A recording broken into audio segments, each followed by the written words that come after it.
NBA Finals. Shai Gilgeous Alexander gives his all and gives Oklahoma City its first championship after grueling Game 7. Oklahoma City Luggins Dort flexed and preened, and Alex Caruso popped his jersey to the crowd. Meanwhile, Shai Gilgeous Alexander could barely muster a smile, the most valuable player so exhausted, so drained he couldn't lift his head, his eyes fixated across the way to his family. But he had time for the Larry O'Brien Championship trophy a few minutes later, fortified by triumph, along with raising the Bill Russell Trophy that signified his personal place in history as one of the few to win regular season MVP and Finals MVP in the same season. No memeable moments, no super celebration planned, just exhaustion. Yeah, it's been a long journey. Long season, Gilgeous Alexander told Yahoo Sports nearly 2 hours after the game, still on the post-game media circuit. A lot of games. I just wanted to go out and give it my all tonight.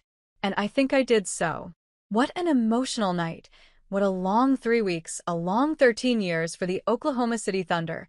The defining roar, a cathartic release from a fan base that believed it would be in June every year, with a franchise that had done everything right despite market and financial disadvantages that proved difficult to overcome. It took 7 games, a heartbreaking injury, and a game challenge from an Indiana Pacers team that refused to exit the stage promptly, but the first championship in Oklahoma City history was clinched Sunday night with a 103-91 win at Paycom Center.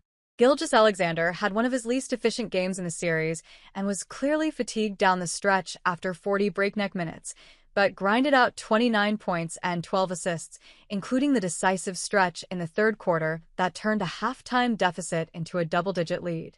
The shooting line 8 for 27 is reminiscent of Kobe Bryant's 6 for 24 performance in Game 7 of the 2010 Finals, but efficiency be damned, in these spots a championship is to be won by any means necessary.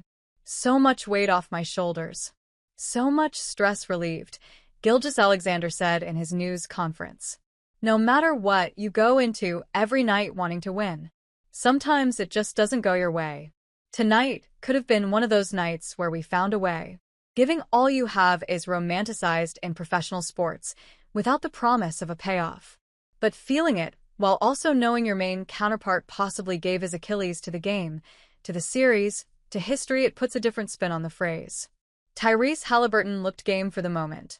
He looked ready for all the gloriousness Game 7 had to offer, the opportunity to beat a favored team on the road, in their building, hitting 3 early triples, all well beyond the line. He was talking. He was barking a primal yell to the smattering of fans wearing Pacers yellow in the stands. In Game 6, he looked to the heavens after making his first triple, the gates opening. In Game 7, he writhed in agony, banging his fist on the hardwood, crying out because he knew his injured calf gave way to something so much more severe.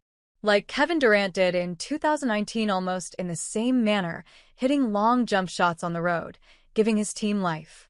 Then his leg gave, and history was forever changed in that moment in Toronto. Unfortunately, the story of the NBA Finals cannot be accurately told without noting the toll. For all its beauty, the brutal reality sits in the cost. The best of Klay Thompson. The best of Kevin Durant. In some ways, it leaves you with the same feeling that you'd wish the series ended earlier, that even with the Thunder being worthy champions deserving of every ounce of praise they'll receive, that the series didn't have to claim limbs and careers. Before the Pacers gathered around Haliburton, one Thunder player came to check on him. Knowing he wasn't okay, Gilgeous Alexander. These two teams are partners in history, forever bonded by competition and, unfortunately now, trauma. I just asked him if he was all right. Seemed like he was in pain, he said. You just hate to see it in sports in general, but in this moment, my heart dropped for him. I couldn't imagine playing the biggest game of my life, and something like that happening. It's not fair. But competition isn't fair sometimes. Game 7s are never truly fair or pretty. The body is beaten and atrophied after 9 months, and over 100 games of non-stop competition. Nobody is fresh or at their absolute best. But the last few years have produced satisfaction for suffering or tortured franchises, luck smiling after frustrating years for the Milwaukee Bucks, Denver Nuggets, and Boston Celtics. It showed what team building, continuity, and learning through pain can produce.